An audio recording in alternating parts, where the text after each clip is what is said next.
All right, did y'all refresh? Yes, sir. King, let's go. Roland, can you hear me? Yeah, I hear you. Do you mind if Mike starts us off with prayer No, after fine. you? We'll do that. We'll do that. I just need to All right, we're make sure ready. we're We're up. live. All right, Keenan, we're live. We're live.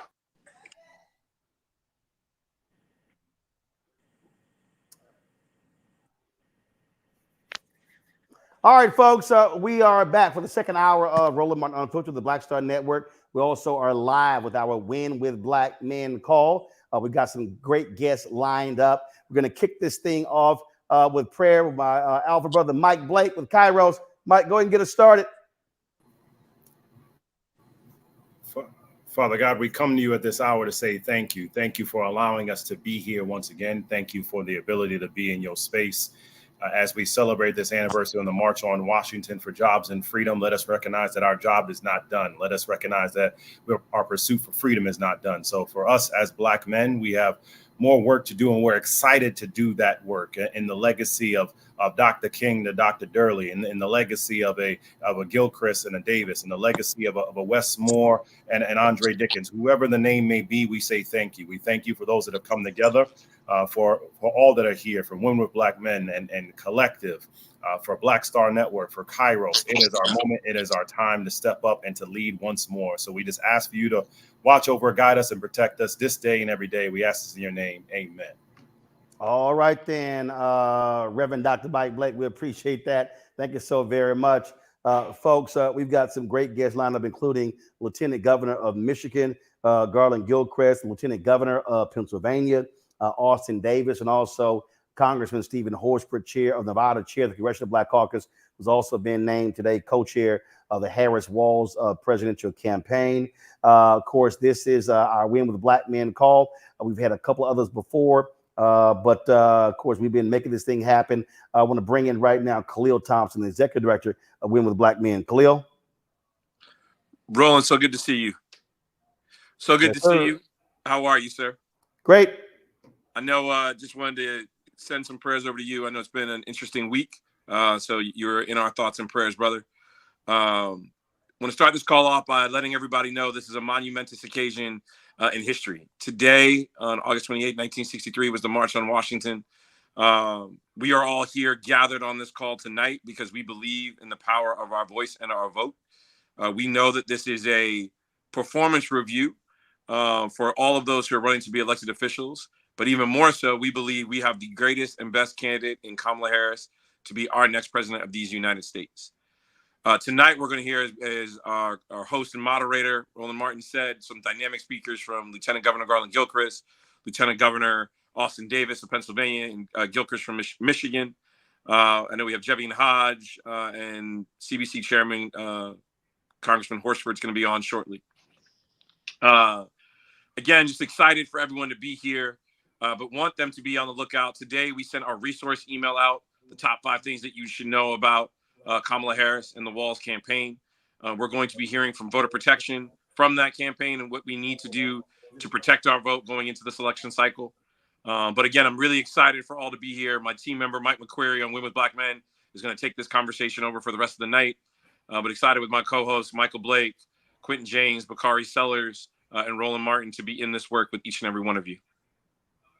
All right, appreciate it. And so, what Khalil was representing Thursday, my sister Kenya Martin Williams passed away at the age of 49, and so I'll be headed to Houston tomorrow for her funeral on Saturday. So I certainly appreciate all the thoughts and prayers as well. Let me go to Quentin James, president of Collective PAC, as well as the Vote to Live Action Fund. Quentin. Hey, Roland, everybody. Thank you all so much for being here tonight. As Khalil mentioned, this is a historic day, and we are on a historic march towards this election. The biggest thing I want people to know is we are now entering election season. While election day is November 5th for most Americans, folks start receiving ballots next week. In North Carolina, people requested absentee ballots by mail. Early voting starts in Pennsylvania on September 16th. And so we are literally 10, 20, 30 days away from people casting ballots in some of the most important swing states. And so over the next few days and weeks, you will be getting text messages, emails about volunteer opportunities. We will need you all to help us make tens of thousands, if not hundreds of thousands of phone calls, text messages, and even knocking on doors to target the right Black voters to turn out and vote for Kamala Harris. And so we'll have more information about that in the next few days. But again, thank you all for having me. Thanks for being here. We'll get a little bit more into the conversation throughout the evening. All right, Quentin, we surely appreciate it. Thanks a lot. Joining us right now, Bakari Sellers, author, commentator on CNN, and also attorney. Yeah, what's going on, guys? Bakari Sellers here. Roland, I want you to know that you are somebody we look up to and adore, and during times of need and times of prayer. It's groups like this that lift you up, and I want you to know that we're lifting you up in prayer.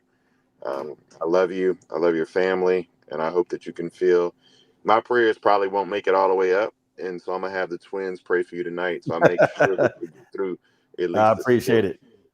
I love how we had Michael Blake out here praying as well earlier today. I won't tell him that I try to drink all the tequila in his club on last week at the DNC.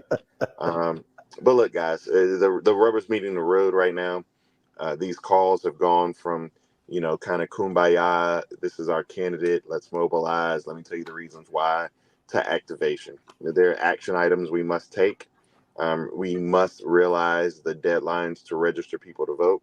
We must understand the early voting deadlines. We must gas up the buses, the church buses, the D9 buses, the showing up at the high school football games, the homecoming games, our alumni associations, all of those things. Now is the time where we must turn it up.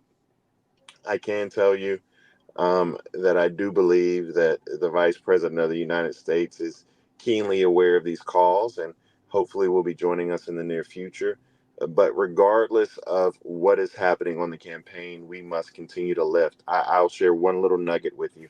Here in South Carolina, at the University of South Carolina, much to the chagrin of myself and Joe Tecca and people like Steve Benjamin, they are having and pardon my language, Reverend Blake, but they're having a roast of cumula. They spelled it Cumala on the campus, housed on the campus of the University of South Carolina. I tell you that Milo Yiannopoulos, or whatever his name is, the former chief of staff for Kanye West, and one of the more misogynistic, racist, xenophobic individuals we've ever heard of, and Gavin McInnes, who is I may be pronouncing his last name wrong, the founder of the Proud Boys. They are going to college campuses to try to mold these young minds and just talk in the most derogatory terms possible. But this is an opportunity where we as Black men can stand firm, can stand and lift up these young folk, can be in a position, and I will send information out, particularly through Quentin and Michael, about how we can help mobilize these younger groups. The NAACP at the University of South Carolina is doing great work there, but it's just, if you think it's bad, like I've always told people in South Carolina, one of the things that we say is that when they go low, we go to hell. And so we're going to have to meet them there just to fight for our sister Kamala Harris. I love all of you all. I'm very appreciative of all the love and support. Let's just keep this going. Roland, my prayers are out with you. I love you probably more than you know. So I appreciate your work, your words. And as your family goes through this time, remember that only when it's darkest can you see the stars. I appreciate it, my brother. Thank you so very much. Thanks a bunch. We've got a couple of lieutenant governors who we want to get on very quickly. Michigan is a critical state for Vice President Kamala Harris. Governor Tim Walz joining us right now. He's been on two of our previous calls. The Lieutenant Governor of Michigan, Garland Gilchrist. We want to go to him right now. Roland, my brother, thank you so much.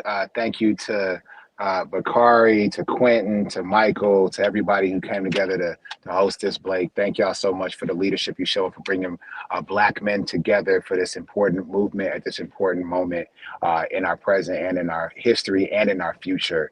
I'm Garland Gilchrist, Lieutenant Governor of the great state of Michigan. I wanted to give you a quick update on, I'm a little bit biased, but I think this is a state that will be pivotal to deciding this election. And so I want to let folks know a couple of things. The energy continues to be really incredible in Michigan, coming off of when the vice president and the governor came here a couple weeks before the convention. People are riding high coming off of the convention in Chicago. But now, as we wake up here on another day in Michigan, there's more voters to contact and more work to do. I'm kind of taking the lead role in making sure that we are reaching out to Black voters in the most effective way possible and to younger voters in the most effective way possible. Michigan has made some big changes in the last 2 years with the Democratic trifecta that we have alongside me and Governor Gretchen Whitmer that I think are going to make a difference for voter turnout that we have to take advantage of. First and foremost is that, absentee voting is going to start in Michigan the day after my birthday, September 26th. And so we want to make sure that as many people are requesting absentee ballots in our state as possible. We have our organizers trained up and ready to do so. The second thing is that we implemented early voting here in the state of Michigan, have 9 days of early voting. So we're encouraging people, for those who may not vote absentee, but to go and vote early so that votes can be already cast and ready to be counted quickly on election day. Because it's important that we really leave no doubt about this Michigan victory. And the bigger that it is, the less susceptible it will be to the inevitable legal challenges that are going to come from it. But the third thing that really inspires me about what we're seeing in Michigan is this unprecedented energy from young voters. So we passed a pre-registration law so that 17-year-olds could get registered to vote ahead of their 18th birthday. And Michigan actually has now almost 80% of our 18-year-olds registered to vote. A bunch of them have signed up to register to vote just in the last 5 weeks since the vice president has sent it to the top of the ticket. That's exciting because I think that most of those young people are coming in prime to vote for the vice president. But now we got to do the work to actually organize and meet them where they are and talking to them. And so I'm meeting those folks where they are all across the state of Michigan, in the city of Detroit, where I live, in places like Flint, Michigan, and Benton Harbor, Michigan, where a lot of Black folks live, but also in places in rural Michigan where these younger voters are hungry for a clean energy future that we can deliver them in Michigan and in America. So I'm really enthused and encouraged by that, but registered voters aren't good enough. We need to have actual voters, mobilized voters, engaged and informed voters. And the resources that come from a call organized like this one help us be able to build the team, to build the squad, to do the work, to reach the people, to have the conversations that frankly only we can have, to not have a generic conversation about voting, but a real conversation about power, a real conversation about the future, the future that you want to see, the way that voting can help you get there, that it is one step to take to seizing the power that you already have, and know that we're going to try to be a model for that here in Michigan.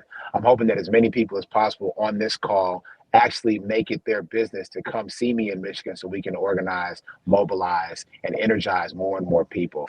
I have events happening through September and October that I'll make sure that the team is able to make folks aware of. We've had surrogates coming in already, and we'll see more and more as we go forward. So just thank everybody for being open to that, willing to step in and stand tall alongside us here in Michigan. As Michigan goes, so will go the country, and we plan to go for Vice President Kamala Harris. So thanks, Black men, for stepping up and being you. Lieutenant Governor Garland Gilchrist, we surely appreciate it. Thanks a lot. Let's go to another lieutenant governor, folks, in a battleground state that is Pennsylvania. Joining us right now, Lieutenant Governor Austin Davis. How you doing, Doc? I'm doing great, Roland. Hey, great to be with all you brothers today. My condolences to you, keeping your family in my prayers as well. You know, it's great to see so many Black men energized and ready to mobilize for Kamala Harris. I have been so excited as I've crisscrossed Pennsylvania for the last few weeks talking about the vice president's message and what the great things she's going to do once we elect her to office. But, you know, we've been having real conversations, particularly with Black men who, quite frankly, feel like the system just doesn't work for them. And I think it's going to be important that Black men show up and talk about and talk to each other about how we can begin to solve some of the biggest problems in our communities, why we have to be engaged in the electoral process. I've been proud to chair the Black voters for Harris of Pennsylvania to help make sure we're turning out Black voters, not just in Pittsburgh and Philadelphia, but all across Pennsylvania in small communities like Erie and Chester and McKeesport and Aliquippa, because we know Black people live everywhere. I want to echo the invitation that my colleague LG Gilchrist gave. Pennsylvania is going to be a close state. We know that the last election was decided by half a percentage point. I believe this election is going to be equally as close. We really could use all hands on deck.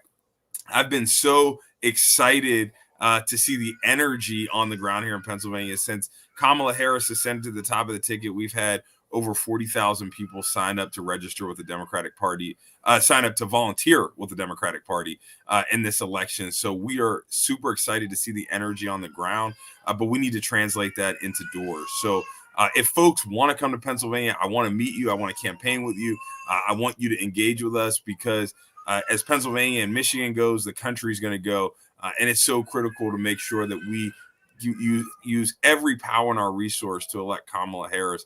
And look, the alternative isn't just a bad candidate. The alternative is Donald Trump, somebody who has openly espoused racist views, who has openly talked about taking America backwards, who we know what he did when he had 4 years in the White House, and that wasn't center of the concern of Black and brown people. So I'm proud to be with you all in this fight. I look forward to helping to lead us on to victory here in Pennsylvania. I believe we will win, but we have to do the work to get there. So thank you all for being here, and it's great to be with you all in this fight. All right, then, Lieutenant Governor Austin Davis of Pennsylvania, we certainly appreciate you joining us on this call. Just to give some folks perspective in terms of how we see these things changing.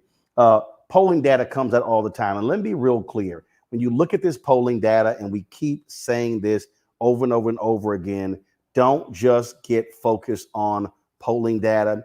Vice President Kamala Harris keeps saying, run as if we are behind. Run as if we're operating as underdogs.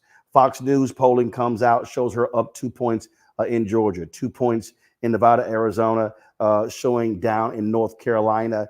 Polls are going to change every single day. Not a single poll has ever won an election. What wins elections are when people show up, turn up, and turn out. And so those things have to happen. Also understand what's happening in Texas. They moved some 1 million people in terms of off the voting rolls. So we want everybody who's watching and listening to check your voter status. Go to iwillvote.com. Check your voter status. We see these shenanigans happening in Georgia, in Florida, and other places. And so we want you to always protect yourself when it comes to voting. And when I say, folks, why our voting matters, I'm going to use the example of Wisconsin. I'm going to bring up former Lieutenant Governor Mandela Barnes of Wisconsin. In 2022, he was running for the United States Senate against MAGA Senator Ron Johnson. Well, what happened? In Milwaukee alone, it was a tight race. You had a lot of third-party groups and PACs who were pouring money into there, saying he wanted to defund the police, who were attacking Black Lives Matter, all those different things. 50,000 fewer people voted in Milwaukee. 50,000 fewer people voted in Milwaukee, just Milwaukee, in 2022 than the people who voted in 2020. Why am I saying that? Because many of us turn out in presidential elections. We don't turn out in midterms. Same thing happened. Obama gets elected in 2008. We don't show up in the 2010 midterms. 16 state legislatures flip. Republicans take control of governor's mansions, take control of one of the branches in the federal level. And then you begin to see all of these laws then coming out. Well, in Wisconsin, 50,000 fewer people voted in Milwaukee. Mandela Barnes loses to Ron Johnson by 26,000 votes. If those 50,000 people show up in 2022, we're not introducing him right now as former Wisconsin Lieutenant Governor Mandela Barnes. We'll be saying, here is U.S. Senator from Wisconsin, Mandela Barnes. That's why we must understand every single election is crucial. So let's go to Mandela Barnes right now. Hey, man, thank you so much for setting the stage. And I got on a little bit late, so if condolences are in order, please accept them from me. Didn't get to hear the situation, but know appreciate that it. Appreciate it. It's my sister who passed away, but go right ahead, my brother. Yeah, man, certainly sorry to hear that. I'm glad you set the stage. I'm glad you talked about my race and the importance of the context of where we are now versus where we were 2 years ago, because at this point, late August of 2022, I was way ahead in the polls, but unfortunately had been left behind. And there was just this battering of negative attack ads that went up on air from third-party groups. You mentioned the 26,000 votes that I lost by, the 1%. That all equal to $26 million that my campaign was outspent by third-party groups. And these are the same folks that are lining up, planning to do the same exact thing to Kamala Harris. I was at the gym today. I saw it was essentially the same exact commercial from 2 years ago. They just took me out of it and put her in it. And they're going to try to do everything to distort her record. They're going to try to do everything to make a monster out of her. And that is why we have to stand up and mind the gap. That's what we have to stand up and show that we won't take this lying down. We won't take people just showing up to our communities trying to tell us who we are. And, quick shout out to lieutenant governors in Pennsylvania and Michigan, because you did leave out Wisconsin, the two of y'all, but that's okay. I'm here to say that Wisconsin is the most important swing state, the swingiest of the bunch, if you will, given the fact that Donald Trump won Wisconsin by about 20,000 votes. Joe Biden won Wisconsin by about 30,000 votes. As was mentioned, I lost my race by 26,000 votes. So very, very narrow margins. But when we show up, we win. And the way we get people to show up is through constant and sustained engagement. We have to make sure people believe. We have to make sure people trust us. We have 70 days to do so. Now, the energy is through the roof. As so many other folks will tell you, it is something magical that is happening right now, but it will not sustain itself. All this excitement does not sustain itself. It just won't exist because we want it to. It exists because we put in the time, the effort, the money, the resources, the blood, the sweat, and tears to get Kamala Harris over the finish line to become the next president of the United States of America. Now, we're all coming down from our DNC high, and I don't want us to feel that we had so much fun during the DNC, whether you were at home or whether you were at the United Center. I want you to think that we had so much fun and excitement that we can't get to work the next day. That next day is already here. And so for all the folks who are on this call right now, who know somebody who's still on the fence about whether it makes sense, whether it even matters if they show up to vote, we have to change hearts and we have to change minds. And the way that we do that is through organizing. That's how I got my foot into this arena, is through grassroots organizing. And I got elected to state representative in 2012, lieutenant governor in 2018, the honor of my life. But I can tell you it was the power of the people behind me that got me to either of those offices. And we are the people that have to show up with the power to elect Kamala Harris. So just want to say thanks so much for having me. I know we have iwillvote.com for more information to get folks involved and engaged. Want to just say thank you to Brother Blake, Quentin James, Bakari, everybody who helped put this together. I know I'm forgetting some names. I didn't even want to start saying those names, but thank you so much. But even more than the organizers, the people who are participating and the people who are going to go outside after you close the laptop and go make a difference in this election. Want to thank y'all. Mandela Barnes, we surely appreciate it, bro. Thank you so very much.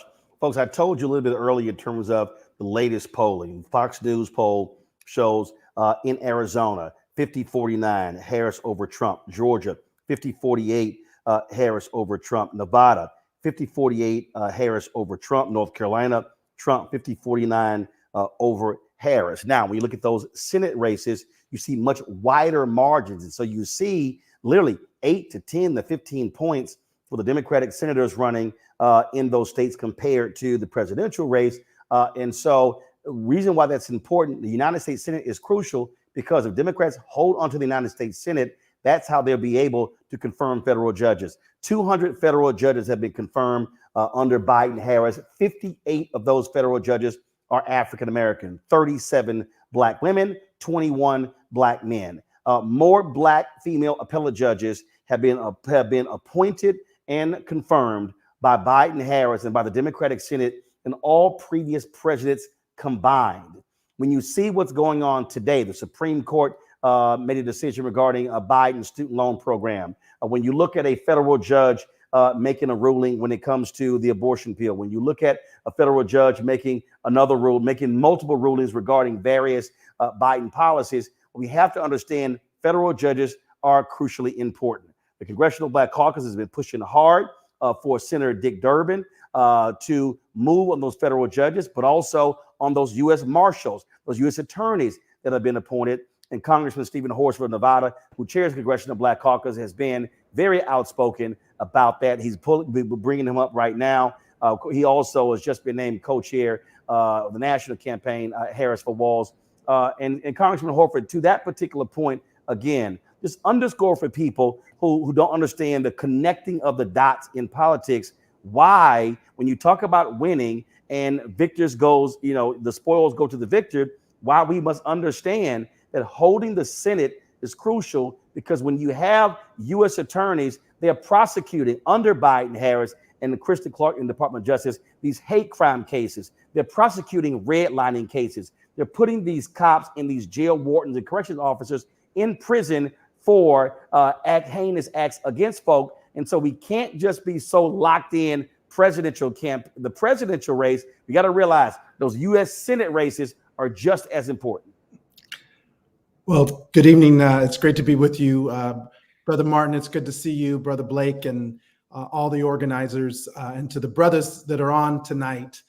Look, we are 69 days from victory, and it's going to come down to each and every one of us and our vote for Kamala Harris and Tim Walz for president and vice president, but also to make sure that we put Democrats in the majority in the House. We make Hakeem Jeffries the next speaker, that we expand the majority in the United States Senate and add representation by bringing Angela Alsobrooks, Lisa Blunt Rochester, Colin Allred to the United States Senate. And I'm glad that you are touching on the importance of the federal judges, the U.S. attorneys, and the marshals. Today, in fact, we have a number of brothers who are still waiting on their confirmation, but because of a blue slip process, a tradition that dates back to Jim Crow, unfortunately, those confirmations are being held up.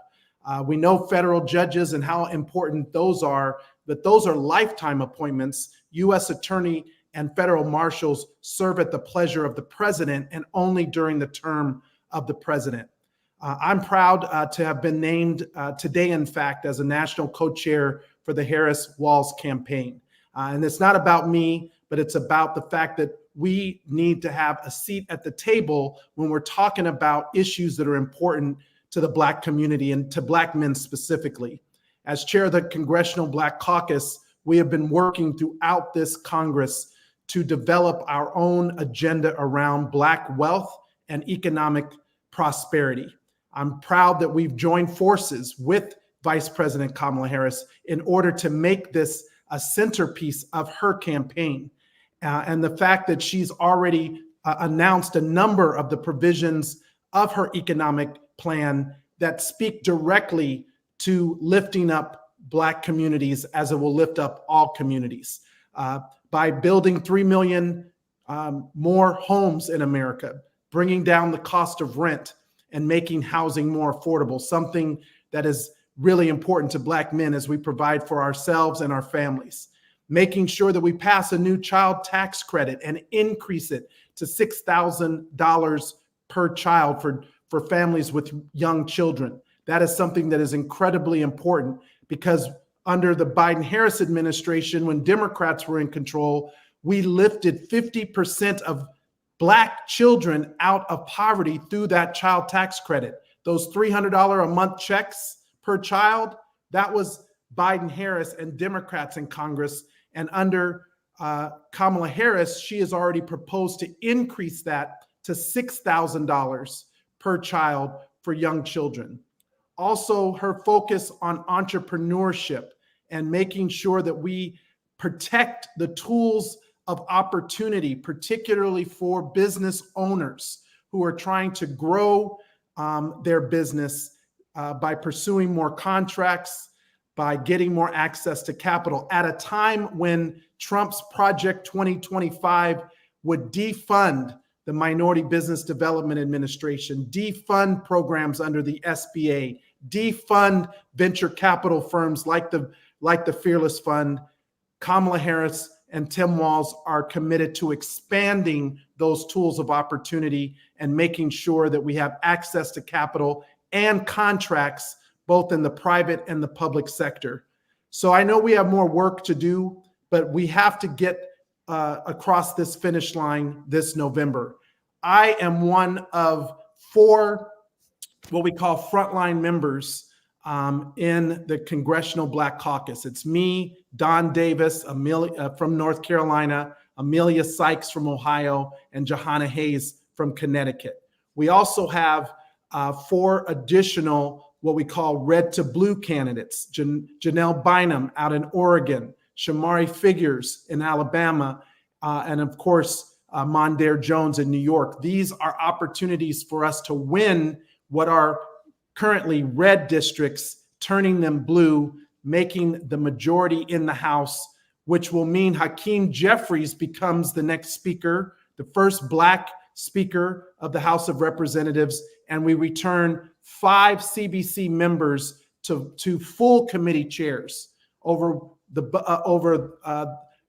a number of key important committees, including financial services, homeland security, education and labor, foreign affairs, and of course, agriculture. But in addition to that, 30 members of the Congressional Black Caucus become chairs of subcommittees over every major jurisdiction. Now, why is this important? Because when we want the president to get something done, you've got to have members in the House who have power of the gavel to bring those bills up, to pass them out of the subcommittees or the full committees, to bring them to the floor where Hakeem Jeffries will be the speaker, to get them to the Senate so that we can get them across the finish line and to the president's desk. None of that happens unless we turn out and vote. So I'm encouraging all the brothers out there to make sure that we're not only registered to vote, that we've checked our registration, that we make sure that it's active. You can do that by going to iwillvote.com, making sure that everyone in our family, in our businesses, in our place of work, and our place of worship are registered to vote. And then we mobilize people to get out to vote. Finally, let me just say that it's not only about voting, but it's also about holding those of us who are elected accountable once we are in office to move the agenda. And I do understand the importance of having a Black wealth agenda. That is what the Congressional Black Caucus has been working on, and we'll be ready on day one with Democrats in the majority and Kamala Harris in the White House to move that agenda forward. So let's get out there. Let's make sure that we win this and then win for our people going forward. So thank you all for allowing me to jump on. Please visit me at stephenhorsford.com. I'm one of the battleground districts that we also have to win out in Nevada. We're going to do that with all of your support. All right, then. So we certainly appreciate that, Congressman Stephen Horsford, my alpha brother, chair of the Congressional Black Caucus. Thanks a bunch. Folks, joining us right now is Darius Brown, Delaware State Senator. Also, keep in mind, happening there as well, we are likely going to get a sister back into the United States Senate, and that is Congresswoman Lisa Blunt Rochester. She is running for United States Senate there in Delaware. And so we can't wait to support her in that effort. So if y'all in Delaware, make sure you cast your ballot for her. Let's go right to State Senator Darius Brown. You there? I am. Good to see you, Brother Roland, and all the brothers that are here tonight on tonight's call. I want to talk a little bit about our politics and why our politics are local and the impact that it has when we elect African Americans in state legislatures, when we show up to vote as Black men, and how that enhances what's going to happen with Vice President Harris, but also the majority in the United States Senate and House. And what that was allowing us to do here in the state of Delaware, where we were able to appoint the first African-American Supreme Court justice recently.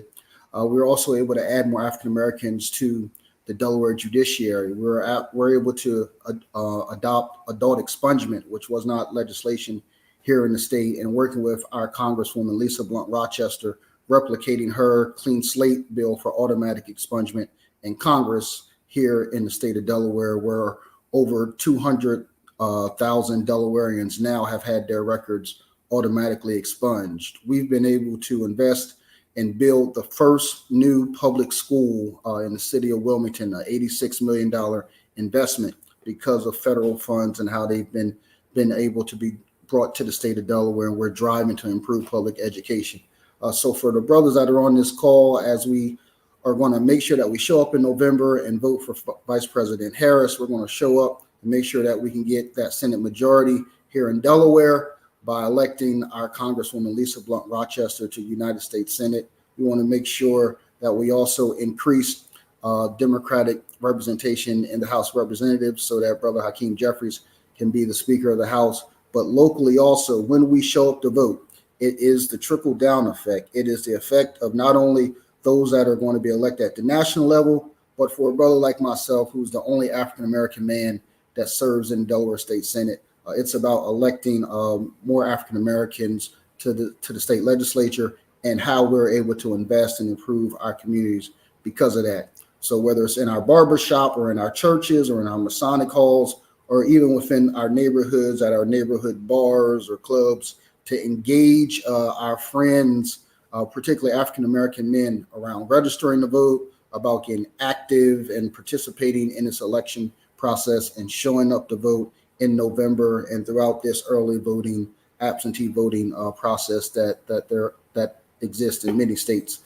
So for us in Delaware, we're going to show up blue, but we also want to make sure that African-American men are working with Brother Austin and friends of mine like Representative Jordan Harris and others in Pennsylvania, so that Pennsylvania shows up and is blue as well, so that we can have that victory in states like that as well. So again, I want to thank you all for allowing me to be on tonight's call, and for all of the brothers that are here. Just want to reemphasize that to this election, we're going to make sure that we elect Kamala Harris as the next president of the United States, but also we're going to ensure that we have representation at the local and congressional level as well, which is so important to us. All right, then. State Senator Darius Brown, we surely appreciate it. Thanks a lot. Folks, let's go to Arizona. Former Arizona State Representative Jevin Hodge, he joins us right now. That, again, is another one of those battleground states on the presidential side, but also on the U.S. Senate side as well. Jevin, go right ahead. Roland, thank you so much for having me here today, and it is a great honor to be here with you. I want to start by saying I'm giving you my love and my condolences. We're with you, brother. We're uplifting you, and we're wrapping you in love and prayer. Just know that we got your back, as you have always had our back. My name is Jevin Hodge, former state representative from the great state 48, Arizona, where I have served as the former vice chairman of the Arizona Democratic Party. And in 2022, my congressional seat in Scottsdale, Arizona was the 6th closest seat in the country. Like my brother, Mandela Barnes, my seat was decided 8 days after the election, and it was decided by 3,197 votes, which is less than 1%. So when you believe that your vote doesn't matter, when you think that your vote doesn't matter, I, Mandela Barnes, we are living proof that every vote matters. And here, let me break it down for you here in Arizona. Just recently, you might have seen on TV, Vice President Kamala Harris and Governor Tim Walz hosted the largest political rally in Arizona history, clocking in over 15,000 people. They tried to say it was fake news. No, I was there. The energy was popping. It was live. And let me just express that importance. In 2020, President Biden won Arizona by a margin of 0.03%. And let me just tell you this, that was 10,457 votes. 10,457 votes decided the presidential election in 2020. And I can tell you this, it's going to come down to a margin like that again here in 2022. We got Ruben Gallego running for the United States Senate. He is going to mop the floor with Kari Lake. And we need your help. We need your support. We need you to engage in Arizona. To give you an idea what the landscape looks like here in the state legislature, it is a 1-seat divide in the House and the Senate, 29-31 split in the House, 14-16 split in the Senate. We can flip both chambers. We can give Governor Katie Hobbs the governing majority so we can fight back for some pro-Arizona, pro-people solutions here. And with that, Black people in Arizona make up about 5% of the population. So when you look at that, about 4.1 million registered voters in Arizona, Black people make up about 20 to 25%. We alone will decide this election in 2024. And so we got to get out there. If you're in a blue state, consider making some calls in Arizona. Consider donating a few dollars to Arizona candidates and the infrastructure here that we're building in Arizona. And here's the cherry on top. We have a remarkable Black woman who is running to be the Maricopa County Attorney, Tamika Wooten, who will be the first ever Black county official and the first ever Black woman to serve as county attorney in the 4th largest county in America. We have an opportunity to make history here in Arizona. Early voting starts on October 9th, and nearly 75% of registered voters in 2022 applied to be on the early voting rolls. So look, we got to get out there. I vote because my mother has a pre-existing condition, and we got to make sure our people are protected. I vote because we got to do everything that we can to address the housing crisis. I vote because we want to put more dollars in people's pockets. I vote because my ancestors died for my right to be able to do so. So I got one question for you. Are you with me? Let's get out there. Let's do this. Let's rock the show. Arizona, just like Michigan, just like Pennsylvania, just like Wisconsin, just like Georgia, will be one of the consequential states in the union that will decide the future of this country. Thank you, my brothers. Thank you, Black men. Thank you for stepping up. Look, we can't just leave it to the sisters to save this country. We got to do our part too. I love each and every one of you. Thank you for being here tonight. Thank you, Roland. Oh, all right, then. We certainly appreciate you joining us, Jevin. So earlier, I think it was Mike, no, it was Khalil made a reference to today. So yeah, it is correct. 61 years ago, the March on Washington for Jobs and Freedom took place here in Washington, D.C. Of course, Dr. King gave that speech known as I Have a Dream speech, but actually was called Normalcy No More. But also keep in mind, 69 years ago on this day, Emmett Till was lynched in Mississippi. That took place August 28th, 1955. And many of us were there 16 years ago in Denver, when on this date, then Senator Barack Obama accepted the Democratic nomination for president in the stadium there in Denver. And so just wanted to give you those historical footnotes that took place again on this day, August 28th, in different years. Joining us right now, folks, is Kevin Olasanoye. I hope I pronounced that correct. He is the executive director for the Democratic Party in Georgia. Georgia is a critical battleground state. Vice President Kamala Harris, Governor Tim Walz, they are there in Georgia today, touched down today. They had some events in different parts around Savannah. They will be holding a rally in Savannah, Georgia tomorrow. And of course, Savannah, Georgia is the hometown of Georgia United States Senator, my alpha brother, Raphael Warnock. So let's go to Kevin. Kevin, you're on mute. It's only taken 4 years. There you go. Where the movement in Israel. Thank y'all for having us tonight. I appreciate it. Kevin, hold on, Kevin. I didn't hear you. You said it only took 4 years for what? I said it only took 4 years for me to find where the mute button is on a virtual call. I appreciate you. Our hearts and our thoughts and prayers are with you and your family. Thank you to our brothers who organized the call. I'm honored to be on here tonight. Look, I'm here for 3 reasons. The first reason is my Black son, Elijah, who will be 4 years old next year. And I just don't want to have the talk with him, the talk that we brothers have to have with our sons about what we're supposed to do whenever we have an interaction with law enforcement. I want him to live in a world where he can do and say as he please, like his white brothers and sisters do as they please with law enforcement, and they can make it back home safe at the end of the day. My second reason is my daughter, Destiny. She's almost 2 years old. And, I want her to live in a world where she doesn't make 75 cents on the dollar as her Black brother or her white brothers and sisters. And I want her to live in a world where she has the ability to make choices about what happens with her body whenever she wants to. Because I just believe that there's not enough room for a doctor in the same hospital room as her and all the people that she wants to make those decisions. And 3, I'm in it because I don't believe that I get to sit on the sidelines when it comes time to building the future that I believe that we should have as Black people. And as Black men, I believe that everybody, every generation is called to roll up their sleeves and put their hand on the arc of the moral universe to bend it towards justice. I don't believe it happens on its own. It happens because each of us step up to the plate when the time is necessary to put our hand on it and force it to bend. So I'm really excited about the work that we're doing in Georgia. I'm really excited about everything that we got going on here. Don't believe the polls. Don't believe what you hear on television. We are going to win the 16 electoral votes for Kamala Harris and Governor Walz in Georgia in 2024. In 2020, they said we couldn't do it. They didn't believe us.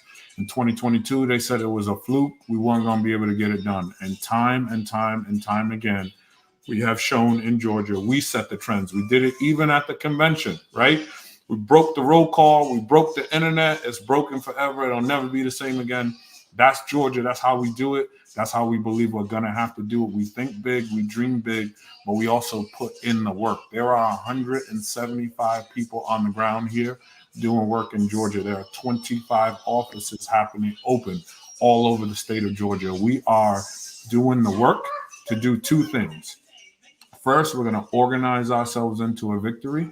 And second, we're going to protect that victory at the courthouse steps, right? So that means... Kevin, can you do me a favor? Can you explain to folks, because get what the VP and Governor Walz are doing. I was there on the ground for Warnock in 2020, 2022, where, again, a lot of folks want to focus on Atlanta. But the reality is the reason they won, the reason, remember, Purdue came within 0.3% of actually beating Ossoff. And the reason Biden-Harris won is because Black folks were mobilized in non-Atlanta areas. And that is, the focus was on Jonesboro, Statesboro, Albany, Athens, Savannah.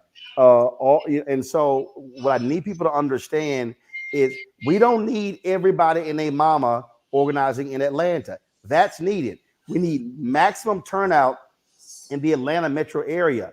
We've got to be hitting the rural parts of Georgia where there are lots of Black people to make sure that we are running up big numbers there too.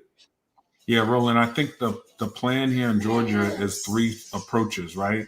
You're absolutely right. 70% of the state's population lives in the metro Atlanta area. So we got to win there. We got to run up our numbers there, which means our Black sisters have to show up.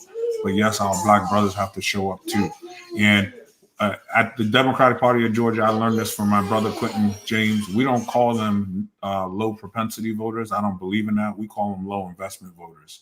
I believe the reason why some of them don't vote is because we don't spend the time trying to talk to them and meet them where they're at. So in Georgia, that is what we're doing. That's a critical part of the puzzle.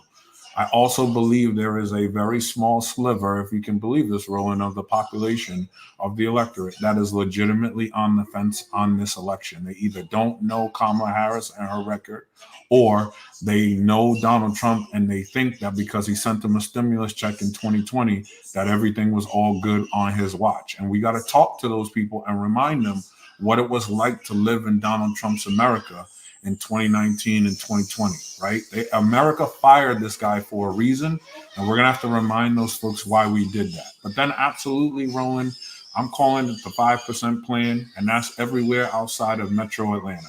We just need 5% more raw Democratic vote out of every place that Donald Trump and Herschel Walker won by 10 points or more, and here's what that means. That means Kamala Harris wins by a mile. That means Stacey Abrams is the governor of Georgia right now. That means Charlie Bailey is the lieutenant governor of Georgia right now. That means Jennifer Jordan is the attorney general in Georgia. It means that there is a Democratic majority in the House and in the Senate in Georgia. And what that means is that Georgia is not one of the only 9 states in America that hasn't expanded Medicaid, that doesn't have a plan to feed hungry kids, right? There are real implications for all the work that we're doing. And that's why we're hustling. That's why we're working so hard to make sure that we do everything we possibly can. So when you see the vice president and the governor doing a rural tour in Savannah, it's not by accident, right? They understand the numbers as much as we do. They have to go to the places where the votes are. There's a small place in South Georgia called Valdosta. Most people around the country don't even know where that is, but that is a small town in South Georgia that Raphael Warnock won in 2022, and it is the reason why he is, again, a United States Senator. We're going to have to win in places like that in order to be able to be successful, right? And that's the plan, right? We squeeze every ounce of toothpaste out of the tube in Atlanta, but we show up everywhere else that matters, and we remind people who are legitimately on the fence about what it's going to take and what the plan is for where we're going. Because as much as elections are about where we've come from, they're also about charting a future for my son Elijah and my daughter Destiny that I was talking about. So I'm honored to be here with y'all tonight. Look, if you're looking to get involved, if you're looking to make an impact, Georgia, we set the trends. I believe wholeheartedly we are going to win here. And when we win here in Georgia, we are going to win everywhere else. And we're going to do the thing that we have come to try to do. So I appreciate y'all. If you're looking to get involved, www.georgiademocrat.org. My finance director will kill me if I don't say, throw us a couple dollars, 5, 10, whatever you can. It goes a long way. When this election is over and most of the country is going away, we got $4 million worth of lawsuits ahead of us to try to protect the win that we earn, right? Because we know that Republicans are going to do everything they can to try to snatch this win away from us. And we're going to need the resources and the help from people on this call and everywhere around the country. I'm honored to be on here. Thank you for all y'all are doing. I've been watching. I can't believe y'all raised all that money that y'all raised a couple weeks ago. I'm here with y'all in spirit. Just know it. And I appreciate the opportunity. Thank y'all. All right. Kevin, we appreciate it. Thanks a lot. Let me remind all the brothers as well who are on this call. About $1.5 million was raised. About $1 million went to the campaign, but $450,000 is going directly to various Black male organizations. When we were at the convention at the Collective PAC brunch, Quentin James announced those groups, and so we're going to do that a little bit later. Once we get towards the end, going to have Quentin name those groups again that they're receiving those grants, who are going to be doing on the ground work to specifically turn Black men out.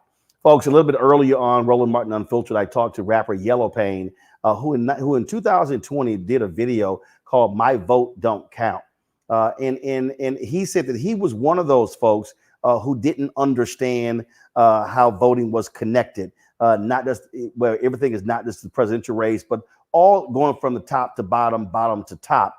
And so, in case you have not seen that video, he did it with 7th Streeter. I want to play that for you because every single one of us should be grabbing this video on YouTube. You should be downloading on your phone because he's speaking to a lot of brothers and sisters who do not understand politics, who do not understand how these things are connected.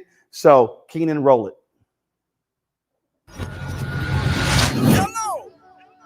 I know the world won't give me nothing, so I gotta take it. And I know it's a way we can win. Why won't nobody say it? It don't matter where we from, suburbs or the slums. They don't wanna see us winning, they'd rather keep us down. Could have a walk, but we don't know how. Don't let them tell you that your vote don't count. Well, he was in office for 8 years, bro. Still ain't getting nothing done for it. Bro, you and me done worked at this barbershop them whole 8 years, bro. They don't care about us, bro. No, that's facts, though. I really don't even remember the last time a president did something for us, to be honest. Yeah, I ain't trying to go out in that sun and vote. Bro, you literally don't know what you're talking about, man. First thing first, you know, back in middle school when they taught us it was 3 branches of the government. We forgot it when we got older. It's the judicial, the legislative, and executive. But all we know is the executive. That's the mayor or the governor and the president. Now, none of them 3 people make no laws. They just be checking them. The laws come to their desk and all they do is say no or yes to it. So when the news station tried to tell us that Barack Obama couldn't put us on, we was all salty at Obama when it was the Congress members all along. We got to focus on the legislative branch. Yeah, they the ones that make the laws. Yeah, they the ones write how much food stamp money you get on the card. But when people that wanted to help us wanted the job, I know they probably lost. Cause we ain't even know their name, we ain't know their face, we ain't know it all. So the Congress or the State House, that's legislative, they make laws. So what we want from the president is what they do. Okay, y'all? See, they election every 2 years, but we don't never even go to those. The Congress, they can raise minimum wage, but we ain't even really know it though. So you know how back in 08, when we all voted for Obama, we was all supposed to go back in 2010 and vote for the Congress. Cause they the ones make child support laws. They the ones choose if your kids at school get to eat steak or corn dogs. The State House make the court costs. So if the country failed, then you can't say it's them, it's your fault. Cause y'all ain't know to vote for Congress members that was for y'all. And they don't gotta leave after 4 years, and we just let them sit. See, they don't wanna tell you this, they want you to focus on the president. Now the third branch is the judicial, that's judges. They the reason why John Crawford and Trayvon ain't had justice. So when Meek Mill got locked up just for popping willies, we blame the judge and not the city when they let her get voted in, cause they ain't know who to vote against. Imagine life on the other side. Roads better, schools better, everybody get their license back, grocery store food better, custody of your kids back, homeless people get new shelters. If we gon' fix the U.S., we gotta start with them 2 letters. Me and you. Somebody told us that the government wanna keep us broke, but the only reason why those people in the government is cause we ain't vote. And I ain't talking about the president, I'm talking about the ones we ain't know. See, they was gonna try to keep it low, but it's gonna hurt them when they see the pros. I know the world won't give me nothing, so I gotta take it. And I know it's a way we can win. Why won't nobody say it? It don't matter where we from, suburbs or the slums. They don't wanna see us winning, they'd rather keep us down. Could have a war, but we don't know how. Don't let them tell you that your vote don't count.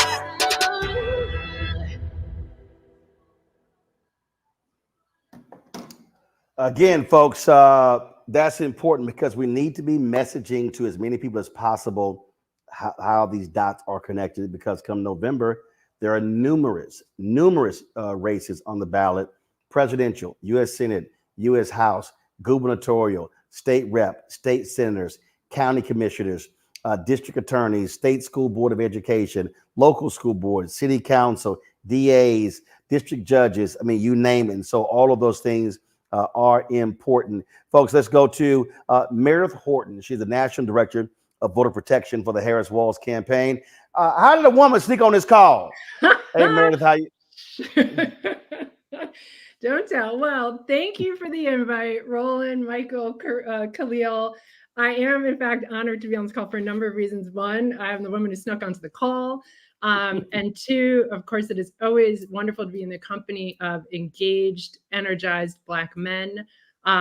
I do this work and come to this call in the name of my late father, all the way through to my brand new nephew, Theo, who was born in Atlanta on June 27th this year. So really, really honored to be here. My name is Meredith Horton. I am the National Director for Voter Protection and Access for the Harris-Walz campaign. It feels good to say it.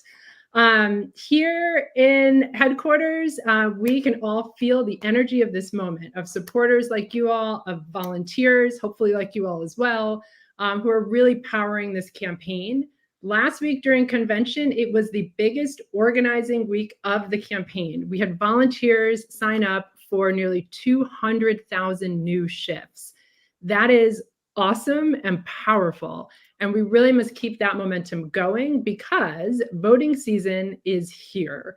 In North Carolina, the state will start mailing ballots to voters on September 6th, literally right after Labor Day, right around the corner. In Pennsylvania, in some counties, voters can begin voting as soon as September 16th. So that's why I'm so excited to talk to you all today, to talk about voter protection, a little bit about what it is, what we're building this cycle to make sure that voters are able to cast that ballot, have that ballot count, and make sure that this election is certified. I will also, of course, have an ask for you all, which is to sign up and join us in the effort to protect the vote as well. So a little bit about me, again, the woman who stuck onto the call. I have been working and involved in voter protection and voting rights work as a lawyer for over a decade, both in the Democratic campaign ecosystem where I started in Georgia. So shout out to Kevin, who continues to hold down that state, And I've also done this work on the nonpartisan side. I'm also really proud to have spent quite a bit of time doing this work in the South, where we know our voters are and where our voters of color are represented more heavily and often are facing really significant burdens and barriers historically and still sometimes in present day. So for me, doing this work means this is how I engage in the project of democracy. So in order for all of us to really see that thriving, inclusive, multiracial democracy that we deserve and that we continue to demand, it does require, as I know others on the call have said, all of us to figure out how we can plug in. For some of us, that looks like campaign work. It looks like running for office. It looks like dedicating your work to your energy to doing this work for nonprofit organizations.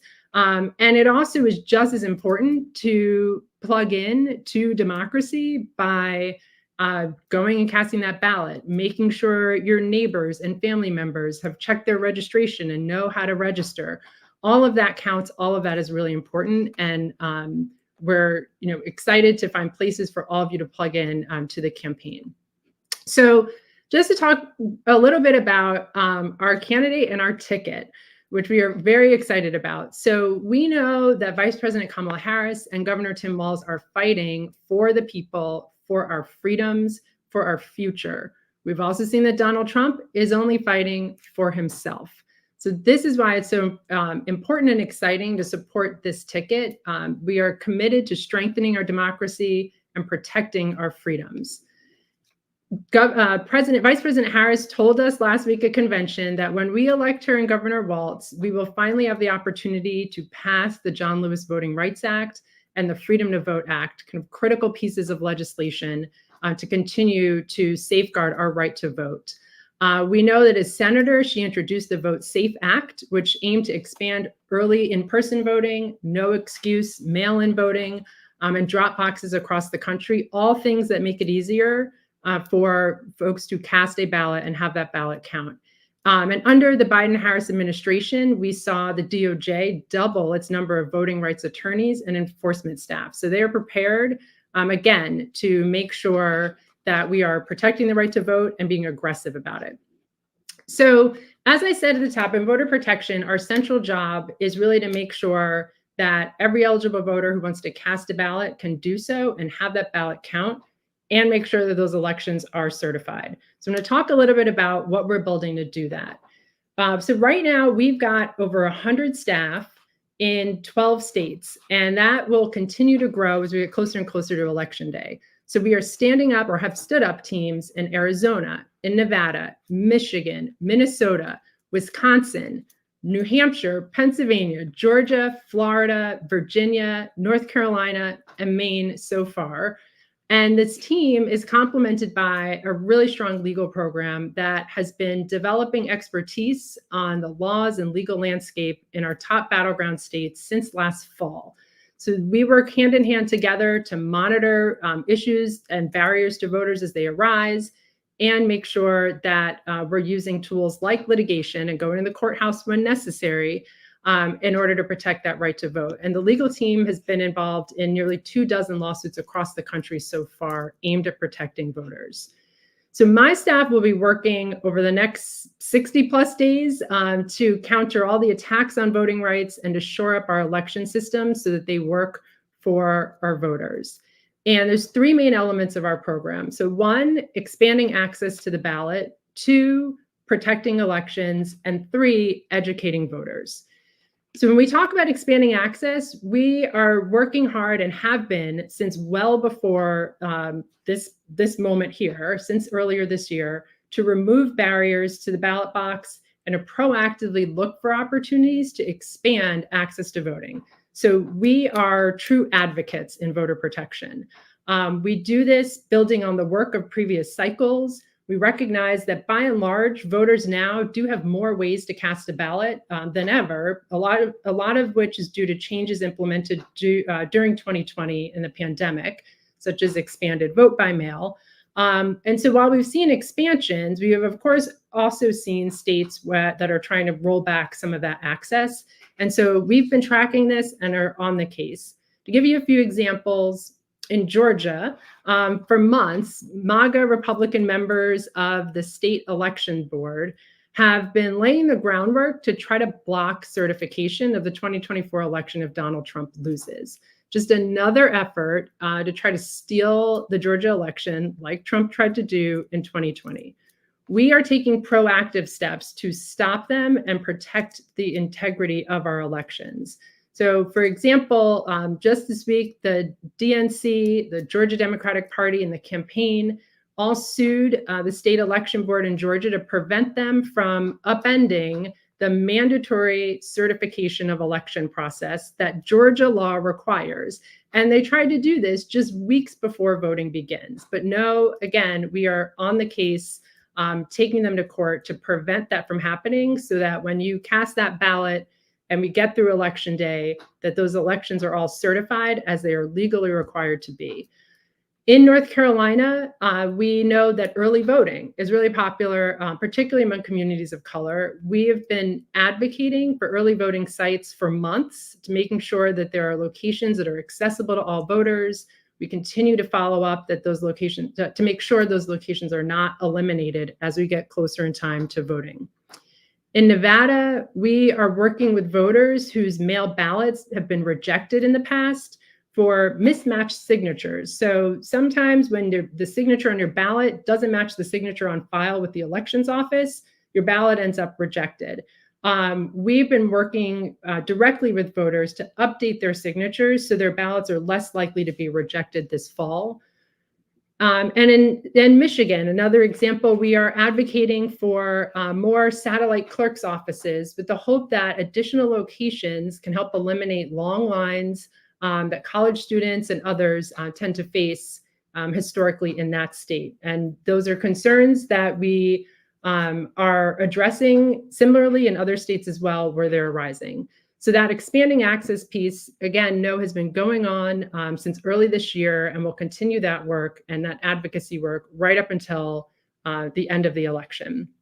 So the second main element is protecting elections. This is work we've been doing for decades. So we will be on the ground to protect voters as they cast their ballot.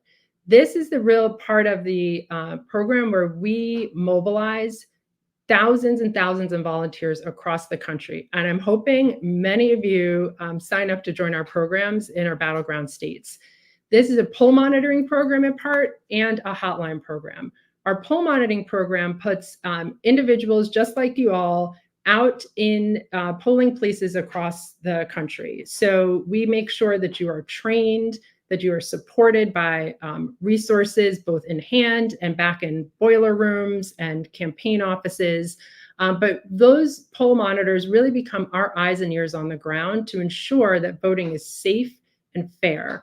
These volunteers are absolutely critical to our campaign. They are able to tell us, for example, if there's a 3-hour line in Fulton County polling location on a Sunday, is it because there's a long line of excited Harris Waltz voters who came out as part of a huge Souls to the Poll effort? And so folks are hyped, they're excited to vote for Democrats up and down the ballot. Or is that really long line there because 4 out of 7 voting machines inside the polling place have malfunctioned and the county's tech team is taking too long to respond? Either way, we're on the case, but as a poll monitor, you're really our source of information that's close to the ground to let us know what's happening with the conduct of elections in real time. So it's a really powerful network of volunteers that provides information to the campaign to make sure we can fix problems as they're happening if we didn't get to it before it happened. Lastly, we will also really focus on educating voters. Voter education, so critical this cycle. As we continue to see mis and disinformation, as we kind of consider the impact of AI on voting information, it is really, really important that voters know they have accurate, credible information on where to vote, when to vote, and how to vote. I'm so excited to see I Will Vote and the hotline running across the bottom of the screen because it's exactly where I want to send you all and where I encourage you to send your communities, your networks as well for that accurate information. I Will Vote It's available in multiple languages, as is the hotline as well. So we will make sure through voter protection, also working with our digital teams, our comms teams, to really push out resources so folks know where to go for that credible information. So those are really the three sort of pillars of our program. Again, also supported by post-election work as well. We'll make sure that our poll monitors are monitoring not only just the voting period, but the counting of ballots as well. And we, along with our legal team, are really preparing for all the way through the certification process. So now is the time when I ask you all, or I let you all know how you can get involved with our program. So voter protection. Yep, you got about 60 seconds. Go ahead. Okay, great. So voter protection is something that anyone can do, whether you're a lawyer or not a lawyer. I'm going to drop links in the chat to show you how to get involved and how you can sign up. We have poll observers, we have hotline volunteers where you're providing information to voters, answering their questions, and other roles as well. And we would love to see you out there. It is one of the most rewarding things you can do. And you build your own knowledge about voting and the conduct of elections that you can share forever with your communities and with your families. So we really hope you'll join us and get this win for Vice President Harris, Governor Walz, and Democrats up and down the ballot. All right, then, Meredith, we certainly appreciate it. Thank you so very much. Again, the campaign is doing this. Lawyers Committee for Civil Rights Under Law, they're doing the exact same thing. There are other outside groups as well. So there's a whole lot going on to protect folks' right to vote. I know the National Bar Association is also mobilizing and organizing as well. And so all of that is relevant and critically important. We appreciate it. Thanks a lot. Folks, we're only going to have about 4 more minutes here. So what I want to do is I want to go pull up Quentin James and Mike Blake to give us some final thoughts. Also, keep in mind, everybody on this call, we're going to be doing these calls between now and the election. We're going to be bringing on other guests, giving you relevant information, sharing information with you, such as voter registration deadlines by state. Because it's creating not just because there are 2 deadlines. You've got general registration deadline. You got absentee ballot deadlines, and so we're going to be having those for you. We're also going to be sharing with you when early voting starts and when it ends, because we do not want folks to wait for election day. If your state has early voting, we want you to be able to get out there and vote early. So let's go to Mike Blake and Quentin James. Brother Martin, I'm actually on the move right now, about to go do a hit, but I wanted to make sure to show everybody this. Let's not forget what today is. The anniversary of March on Washington for Jobs and Freedom. As a reminder, they had 10 demands to lay out for our people, policy demands. And shout out to those forefathers and our ancestors and those that are still with us who did the work. You know, Reverend Dr. Gerald Durley, who says, if I can, you can. And so I hold this up as a reminder of the work we have to do, not just tonight, but every night. As we celebrate the anniversary of the March on Washington, brothers, we are doing something special. Remember, we had 54,000 on our first call. Now we got work to do. So please check your registration status. Please go and volunteer in your offices. Make phone calls, knock on doors, donate, mobilize in all the ways that you can right now. iwillvote.com will show you how you can get connected. But remember, as you heard throughout this call, voting does not start at the end in November. A lot of voting begins in about 3 weeks. So if we don't see you before then, focus on what's going on for Labor Day. Vice President Harris will be in Michigan. Focus on what's happening across the country at CBC. Of course, we'll all see you all in DC, but we need people to get ready and never forget what today is, our March on Washington anniversary. It reminded us about jobs and freedom. This is what we do when Black men come together. Shout out to Bayard Rustin. Shout out to Dr. King. Shout out to John Lewis. So all those that open up doors. But let's also honor our sister, Dr. Dorothy Irene Height, who allowed for spaces for brothers like us to be able to do what we're doing right now. To Roland, love you, brother. Grateful for you. We bless your family and all that's happening. And we are all in this together because we got work to do. Let me turn over to Brother Quentin James for all that he's doing right now.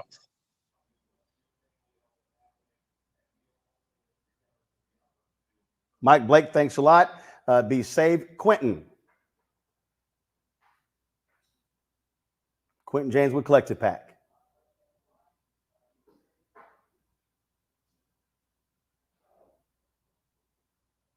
All right, we got Quentin there. Let's pull Quentin on in. He'll be our final, and give us some final marching orders before we close this out. Quentin? He's not here. All right, so Quentin is not there. So I'm going to go ahead and close this out. First of all, let me shout out to my man Desmond Meade, Florida Rights Restoration Coalition. I'm rocking their shirt, Let My People Vote. They, of course, were successful in getting the state amendment passed, allowing 1.4 million formerly incarcerated folks there to be able to get their right to vote back. Folks, those battles continue in Nebraska. They actually had a bill that was passed that was restoring the voting rights of some 7,000 folks. But the Nebraska Attorney General and the Secretary of State just declared on their own law to be unconstitutional. They're now in court. And so I had, of course, segment on my show yesterday about that. So please check that out. So you need to understand these battles are happening all across the country as Republicans are trying to shave as many votes as possible. They want to restrict folks because they are on record as saying if more people vote, they lose. Literally, Texas Attorney General Ken Paxton used a false report from Maria Bartiromo on Fox News to raid the home of an 87-year-old Latina in Texas. LULAC is calling for the Department of Justice to investigate. He did an interview with Steve Bannon where he literally said he stopped the absentee balloting that was taking place in Harris County. He said that if that had went forward, he said Trump would have lost Texas. So understand what is going on all across this country. And so that's where voter protection is so critically important. Let me thank everybody who's been involved with this call, our co-conveners. And again, over the next 70 days, you're going to have more calls. We're going to have posters on. We're going to have people talking exactly what's going on, fundraising, polling, all that information so you can be fully equipped when it comes to this election. Don't forget to be sure to register with winwithblackmen.org. Please do that so we can have your data, so we can let you know via text message, via email, what is going on. You also have right there, how do you give? Remember, when you're giving, you get to choose whether you want the money to go to the campaign or you want the money to be used for grassroots groups, because we have to be activating on the ground. We know there are critical battleground states. Again, Wisconsin, Pennsylvania, Michigan, North Carolina, Georgia, Arizona, Nevada. But you see what's happening. Look at expand the map. Critical races in Florida, races in other states as well. So we cannot ignore. We can't only focus on the top of the ticket. We got to focus on all those down ballot races. So we maximizing our power. My goal is very simple. I say this all the time on the show. We want to be maximizing where at least 70% of all eligible Black voters are casting ballots. At least 70. We do that, we can win tons of races. Do y'all realize Texas has the largest number of eligible Black voters in America? The largest number. We've got to be maximizing that number. Also, speaking of Texas, when Beto O'Rourke ran against Governor Greg Abbott in 2022, 75% of voters under the age of 30 did not vote. So we got to tell millennials and Gen Z, use your power, not just on Instagram, not just on TikTok, use your power at the ballot box. So folks, that is it for us. Let me thank all of our co-hosts as well. Let me thank all of you. Don't want to hold you long, folks. Appreciate y'all being on this call. And until next time, we'll see you on Win with Black Men. Y'all take care. Holla.